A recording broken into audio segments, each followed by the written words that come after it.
I'm Harold Bennett, 72 years old, and the audacity of my daughter-in-law's entitlement still stuns me. I bought a mansion in secret, then I caught my daughter-in-law giving a tour to her family. The master suite is mine, my mom can have the room next door. Stick around to see the jaw-dropping footage that changes everything, and don't forget to like, subscribe, and activate the bell.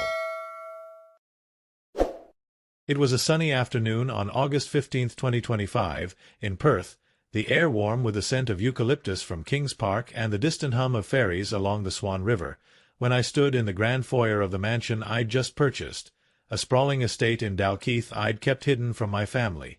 The room, with its polished marble floors, ornate chandeliers, and a faint aroma of cedar from the furniture, had been my dream retreat.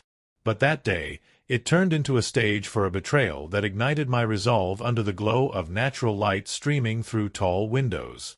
I was 72, a retired engineer with a fortune from decades of projects, my wealth a quiet legacy, my spirit steady among relatives who saw me as the generous patriarch.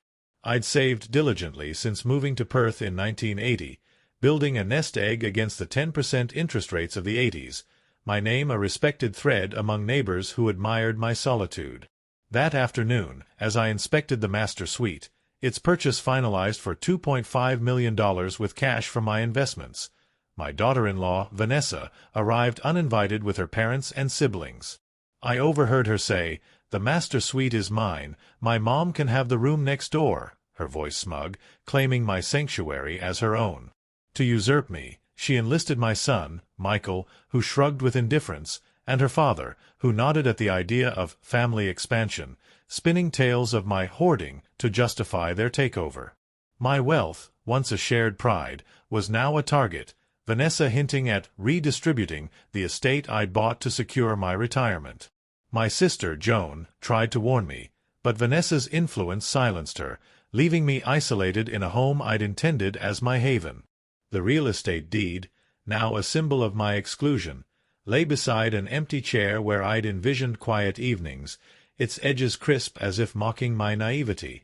Those words, "The master suite is mine," became a relentless echo, reverberating through every room I explored, every plan I adjusted, every moment I stood by the window. I felt the weight of that moment in the days that followed, sitting in the marble foyer, the deed in hand, as I reviewed security options on my tablet, the screen lighting my tired eyes after sleepless nights plotting. The mansion, with its grand staircase Joan had admired, a library filled with my engineering books, and a single window framing the Perth skyline, felt like a fortress under siege. Joan took on extra shifts at her florist in Subiaco, her mornings filled with the scent of roses, a sacrifice to support me, while I pieced together a defense with pension funds, consultations with a locksmith in Fremantle, and the last of my liquid assets. My granddaughter, Lily, born in 2015 to Michael, grew up with my old blueprints turned into games, her childish questions a soft ache. "Why's Vanessa so bossy, Grandpa?" she'd ask, her small hands tracing my sketches. I'd smile through the tightness, spinning tales of new adventures, but the truth gnawed. Vanessa and Michael had encroached, their narrative of my selfishness spreading to relatives, their ambition a wall against my peace. Vanessa and Michael's overreach grew in the weeks that followed. By August 25, 2025, they'd planned to move in, bringing furniture and claiming rooms, while I was relegated to guest status, my ownership dismissed as temporary. I rebuilt quietly, consulting a security expert, David, who offered advice over coffee in his Cotslow office, his sharp mind a beacon. But the wound deepened with every update. Vanessa's smug calls about decor, Michael's silence at family dinners, Lily's confusion at my absence, each a fresh cut. David's unwavering support, his late-night tech tips, his strong coffee, his camera recommendations, kept me steady, his friendship a lifeline in the storm. The turning point came on August 28, 2025, when Vanessa's tour solidified her intent. Michael texted, "Dad, just let her have it, it's easier." My pulse raced. This was my line. That night, I contacted David, who helped me draft a lockout plan. "You can secure it, Harold," he said, his tone firm. "They've crossed a line.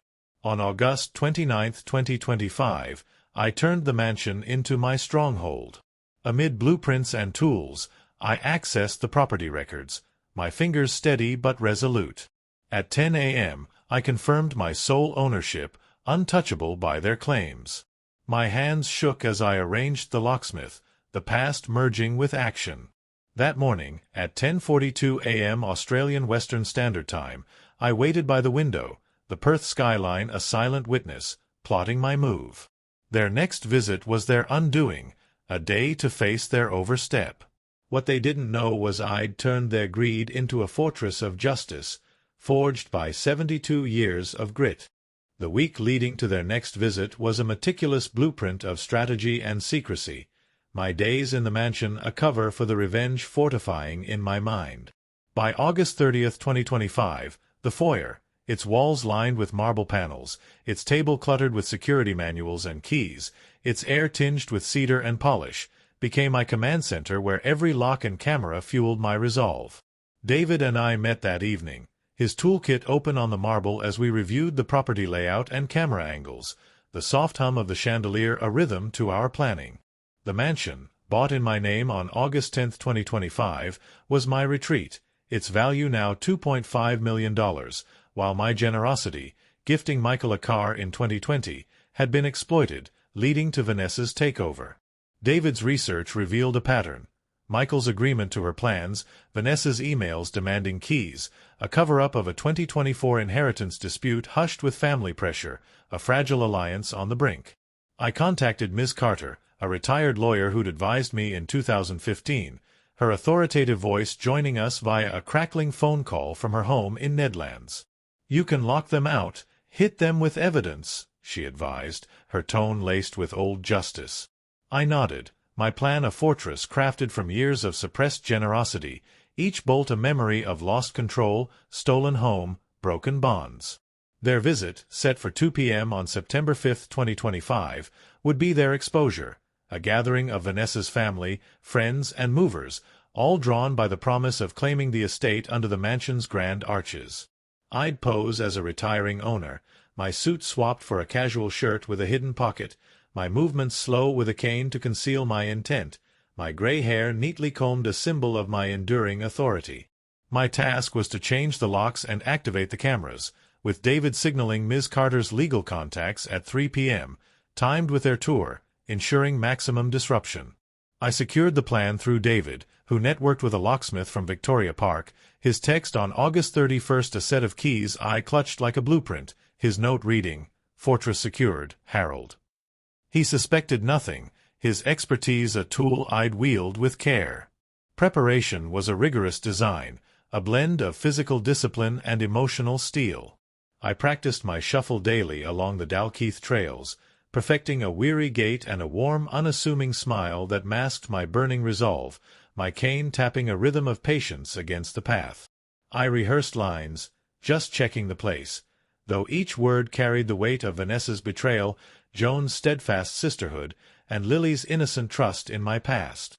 Physically, I adjusted locks and tested cameras daily, my hands protesting, but each click strengthened my will to stand tall that day. I revisited old mementos, deed drafts from 2025, a faded photo with Michael at his graduation, a blueprint Lily loved, a rejected room plan, each a spark in my fire.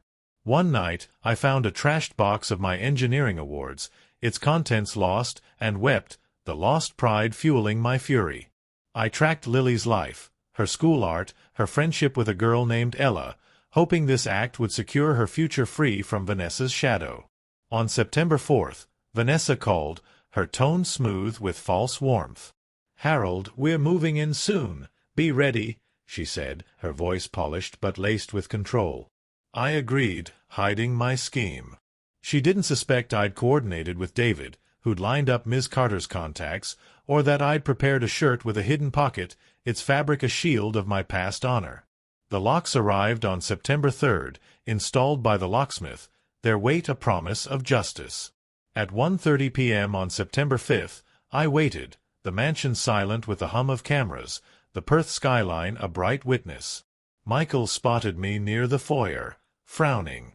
"Dad, you're still here?" he muttered. I nodded, my cane steady, my pocket ready. At 2:05 p.m., as they toured, I changed the locks, my pulse a drumbeat.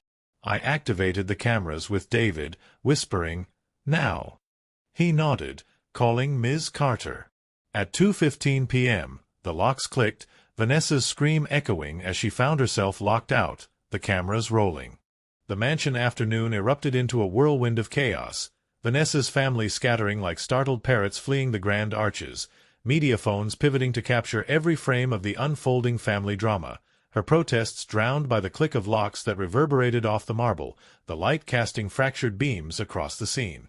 Lily stood stunned near the garden, Ella's hand on her shoulder offering silent support, her eyes wide with shock as the truth hit, while movers murmured in clusters, their professional world shaken by the scandal. I stood tall, my shirt a badge of my hard-earned resolve forged over 72 years, my cane a symbol of strength that had carried me through the toughest nights, my heart pounding with a mix of vindication and the bittersweet ache of a family nearly lost to Vanessa's greed that had cast a long shadow. Ms. Carter's contact swarmed the gate, her dark suit a stark contrast to the mansion's elegant decor of marble and glass, presenting the deed as Vanessa roared, "This is theft! Harold, you'll pay!" her voice cracking with the desperation of a claimant watching her claim dissolve. They read terms. Locks changed, access denied, ownership confirmed, each word a hammer blow to her plans, the list growing with a $10,000 moving cost she'd fronted, their voices steady as they recited the litany. David approached, his voice a lifeline amid the din of shouting and camera shutters. "They're out, Harold. You've done it, her scheme is exposed," he said, his eyes alight with the thrill of the reckoning. The media frenzy was immediate. Headlines like "Bennett's Mansion Lockout" and "Father's 72-Year Revenge" blazed across screens by 6 p.m., my name a murmur of awe in the chaos that swirled through the estate, phones thrust toward me like blueprints seeking a line. Vanessa turned to me, her face flushed with rage that mottled her once confident features, sweat beading on her brow like dew on a garden, her designer dress now wrinkled as Ms. Carter's contact tightened her grip on the deed, her posture slumping under the weight of defeat. "You? After all this time, you selfish old man? You've destroyed us," she bellowed, her voice breaking with the desperation of a woman whose dominance was shredded, her hands shaking as she pointed at me with a trembling finger. I met her gaze, unflinching despite the tremor in my own hands that betrayed the adrenaline coursing through me, my voice clear and resonant with the strength of 72 years of silent sacrifice that had honed my resolve. "You claimed my sweet Vanessa, that your mom deserved my home. I proved you wrong, with locks that outlast your greed, with grit that outran your schemes, with every plan I built while you stole and faltered. This is my payback for me, for Lily whose future you shadowed, for every relative you ignored, for every bond you broke with your ego." She lunged, her handbag raised in a futile gesture of defiance that spoke of her last grasp at control, but Ms. Carter's contact restrained her with firm hands, dragging her out as Michael sobbed uncontrollably, his keys slipping to clatter on the ground in a spray of metal, a symbol of his fallen trust. Lily rushed to me, her voice breaking through the noise like a lifeline tossed into a stormy garden. "Grandpa, I didn't know." "I'm sorry for believing them," she said, tears streaking her face as she wrapped her arms around me, the first embrace in months that mended a rift I'd feared growing. I hugged her back, the warmth of her body against mine a balm to the wounds of the past, Ella nodding in support with a quiet smile, a bridge to a future reclaimed from the shadows of my past.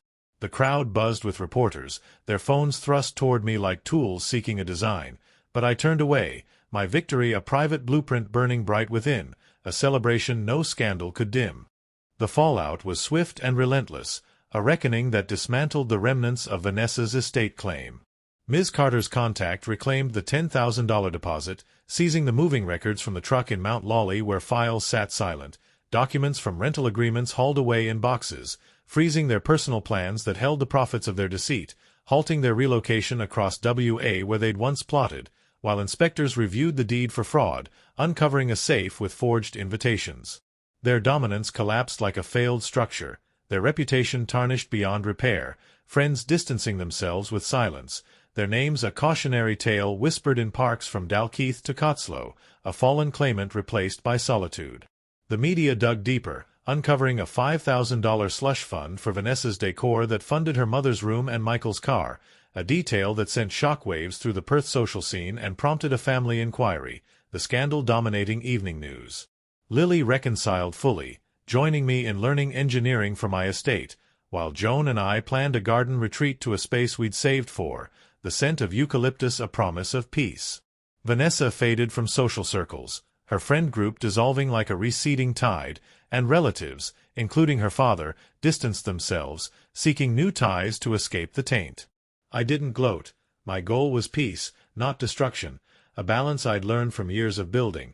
But the sight of their fall brought a profound calm that filled the hollow left by their greed, a quiet satisfaction that settled in my soul like a well-drawn plan. That morning, at 10:42 a.m. Australian Western Standard Time on September 5, 2025, I sat with a cup of tea that glowed amber in the sunlight, the news confirming their retreat on a muted radio, a letter from Michael in hand, its envelope creased from my grip. "Dad, I was wrong. Help us," it pleaded, his handwriting shaky with the defeat that had finally overtaken him, the ink smudged as if by tears of regret. I didn't reply, the past too raw, my strength too hard-won to soften now, the paper crumpling in my fist as I set it aside to focus on the celebration ahead. Months later, their hearing began in a courtroom in Perth District Court, Ms. Carter's contact and inspectors wielding my evidence with the precision of an engineer's hand, David's testimony a damning narrative of property overreach, and Ms. Carter's deed records a final blueprint, the gallery filled with former friends who nodded in silent support, their plans traded for regrets. I attended the first day, my presence a silent testament to my journey from generous father to this moment, seated beside Lily and Joan whose hand I held tightly, and watched Vanessa's defense crumble under the weight of truth. Dozens of movers stepping forward with tales of pressure and theft, their voices a chorus of validation that echoed through the room. The judge, a stern jurist with a passion for justice and a gavel that rang like a hammer tap, ordered a full investigation, hinting at a potential restitution and fines that loomed like a blank canvas, his ruling a vindication of my 72-year wait. Lily and I launched Bennett Builds, restoring family pride with design projects, hiring David as a consultant whose expertise bridged my past and present, while Joan retired from floristry to teach gardening to kids, her hands finding new purpose in soil. I visited the mansion once, its rooms silent with the absence of Michael's voice, its blueprints a memory of my youth, a monument to their greed and my redemption that stood tall in my heart. My revenge, 72 years in the making, was not just justice served with a stroke of spite. It was my rebirth, a celebration reclaimed from the wreckage of their entitlement, a testament to the resilience I'd always carried within, a masterpiece that grew richer with each bond one mended.